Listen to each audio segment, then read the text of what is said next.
Abraham ഉൾപ്പെടെ അറുക്കപ്പെട്ട എല്ലാ കാളുകളുടെയും ഉത്തരം യേശുക്രിസ്തുവിന്റെ യാഗത്തിലാണ്.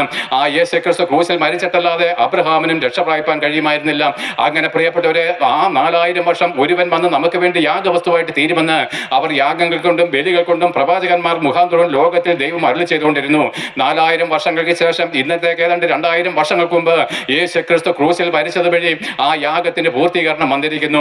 അന്ന് മുതൽ 2000 വർഷങ്ങളായിട്ട് സർവ്വഭൂമിയിലും സകല ജാതികളുടെയിലും യേശുക്രിസ്തു നിന്റെ പാപത്തിന് പരിഹാര ബലിയായിട്ട് മരിച്ചിരിക്കുന്നുള്ള സാധുവർത്തമാനം ഘോഷിച്ചു വരുന്നു. വിശ്വസിക്കുകയും സ്നാനമേൽക്കുകയും ചെയ്യുന്നവൻ രക്ഷിക്കപ്പെടുന്നുള്ള വചനം നിങ്ങളുടെ മുമ്പിൽ ഞങ്ങൾ നിരത്തുന്നു.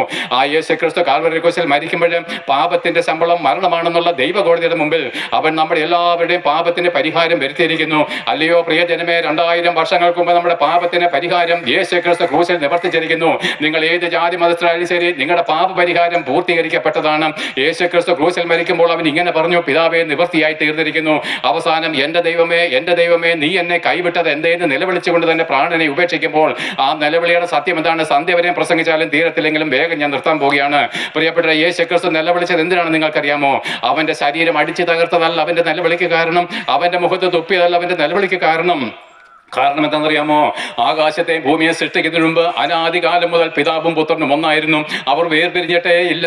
എന്നാൽ നമ്മുടെ പാപം അവന്റെ മേൽ ചുമത്തപ്പെട്ടപ്പോൾ ഇപ്പോൾ ക്രൂശിൽ തൂങ്ങിക്കിടക്കുന്നത് പുത്രനായിരിക്കുന്ന ക്രിസ്തുവായിട്ടല്ല, നമ്മുടെ പാപങ്ങളെ ചുമക്കുന്ന നമുക്ക് പകരക്കാരനായിരിക്കുന്ന വെറും ഒരു മനുഷ്യനായിട്ട് അവൻ ക്രൂശിൽ കിടക്കുമ്പോൾ പിതാവായിട്ടുള്ള ബന്ധം അവന് നഷ്ടപ്പെട്ടിരിക്കുന്നു. പുത്രനും പിതാവും തമ്മിലുള്ള ബന്ധം അവിടെ നഷ്ടപ്പെട്ടു. അവിടെ ഇപ്പോൾ എന്താണ്? നമ്മളെ പോലെ ഒരു പാപിയായിരിക്കുന്നവന്റെ പ്രതിരൂപമായിട്ട് അവൻ തൂങ്ങിക്കിടക്കുന്നു. സ്വർഗത്തിലിരിക്കുന്നവന്റെ പിതാവോ ഇപ്പോൾ അവന്റെ പിതാവല്ല. പ്രിയപ്പെട്ടവരെ, പാപത്തിന്റെ മരണമാണെന്നുള്ള ദൈവ കോടതി നിയമത്തിന് മുമ്പിൽ നമ്മുടെ പാപത്തിന്റെ ശിക്ഷ വിധിക്കുന്ന ഒരു ജഡ്ജിയായിട്ട് അത്ര ഇപ്പോൾ സ്വർഗത്തിൽ പിതാവിരിക്കുന്നത്. നോക്കി, എന്നെ കേൾക്കുന്ന ഒരു പിതാവിനോട് ഞാൻ ചോദിക്കുന്നു, നിങ്ങൾ ഇന്ത്യൻ സുപ്രീം കോടതിയുടെ ജഡ്ജിയാണെന്ന് കൂട്ടിക്കോ, ചീഫ് ജസ്റ്റിസ് ആണെന്ന് വിചാരിക്കുക. നിങ്ങളുടെ ഏകമകൻ പാപം ചെയ്തു, കൊലപാതകം ചെയ്തു. അവസാനം എന്താണ്? നിങ്ങളുടെ മുമ്പിൽ അവൻ ശിക്ഷാവിധിക്ക് ആ പ്രതിക്കൂട്ടിൽ നിൽക്കുമ്പോൾ അവിടെ അപ്പനും മകനും തമ്മിൽ ബന്ധമില്ല. ഇന്ത്യൻ ശിക്ഷാ നിയമം വെച്ച് ഈ അപ്പനായിരിക്കുന്ന ജഡ്ജി ആ മകനായിരിക്കുന്ന പ്രതിക്ക് വധശിക്ഷ വിധിക്കുന്ന പോലെ നമ്മുടെ പാപങ്ങൾ തന്റെ പുത്രന്റെ മേൽ ചുമത്തപ്പെട്ടപ്പോൾ നമ്മുടെ പാപത്തിന്റെ ശിക്ഷ വിധിക്കുന്ന ഒരു ജഡ്ജിയായിട്ട് പിതാവും നമ്മുടെ പാപമേറ്റ് നമുക്ക് പകരക്കാരനായിട്ട് ശിക്ഷ ഏൽക്കുന്ന ഒരു പ്രതിയുടെ രൂപത്തിൽ യേശുക്രിസ്തു നിൽക്കുമ്പോൾ പിതാവും പുത്രനും തമ്മിലുള്ള ബന്ധം അവിടെ വിച്ഛേദിക്കപ്പെടുകയാണ്. ഇതാണ് യേശുക്രിസ്തു നിലവിളിച്ചത്.